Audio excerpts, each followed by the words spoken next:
So my name's Jim Mulheron. I'm a risk professional in the cyber and general security technology landscape.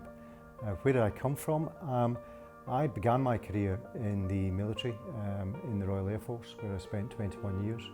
And during that time, 10 years in the ranks and 11 years commissioned, I dealt with all facets of security, physical, cyber, but predominantly in an aviation landscape. And with that, I accumulated a significant amount of knowledge, but also qualifications, especially within the cyber world. When I retired from the Air Force after those 21 years, in readiness to move into industry, I undertook a Master's in Security and Risk Management, and that really started my career from a commercial perspective. I was very fortunate when I left the military to land initially a job with a small boutique security consultancy company that was working with many FTSE 100 organisations cross-industry, advising them on matters of security awareness and risk awareness. And very soon, having been with that company for approximately about 14 months, I joined my first company, my first proper company as I call it, called Colt Technology Services. When I joined Colt as the Chief Security Officer initially. Colt Technology Services is an organisation which began as City of London Telecoms. It really moved forward very quickly into the data centre network, voice and cloud space. So for myself, coming from 21 years in the military, very quickly I had to learn an awful lot about areas of technology, risk and cyber that I really hadn't come across during my years in the military. I spent 8.5 years at Colt, and during that time I went through many different changes of job, looking not only at the physical security environment, looking at the vendor space, but also looking very closely at our security operations centre and the threat environment which was building around the Colt landscape, particularly in the field of telecommunications.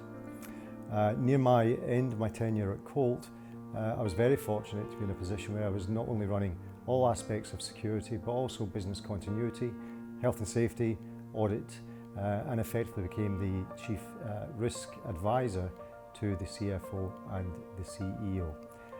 During my time at Colt, there was a requirement to look at the security framework, looking at how we assess the risk appetite of the organisation against investments. And there was a wonderful period where, with my team and the rest of the business, we reviewed what was the enterprise risk management system. Near the end of my time in Colt, I was very fortunate to be approached by Deutsche Bank. Deutsche Bank at that time were coming to terms with 3 lines of defence, a regulatory requirement, and trying to articulate what they needed to implement in order to meet their information technology risk requirements across the organisation. When I moved into Deutsche Bank, it was a case of looking across a very, very complex landscape of not only technology but process and wide dispersed business to define and work very, very closely with the entirety of the business on the implementation of a suitable information technology risk model. During my tenure at Deutsche Bank, it was also incumbent upon not only myself but the teams to look beyond technology risk, but through the cyber lens, through the data lens, records management, business continuity, operational resilience landscape, to make sure that what we were doing within the organisation, not only in terms of remediation, but also transformation and optimisation of our systems, not only met the needs of the customers and our shareholders, but also the exacting demands of the global Tier 1 regulatory community. The security of today is hugely complex in comparison to my early career in security. It's becoming much more intense. The sophistication of the attacks is far more clinical, and the landscape for those perpetrators is growing incredibly. When you look at cyber hasn't changed, and what it is we're dealing with in cyber hasn't really changed. But again, to reinforce, the landscape is changing.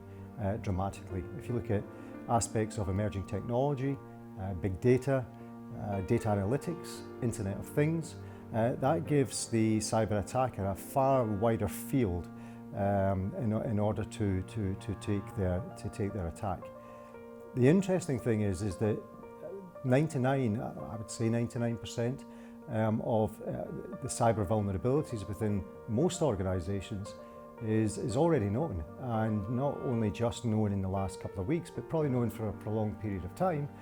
And it comes back to those organisations who know these things, be it in the security space or the technology space, is what it is they're doing about it.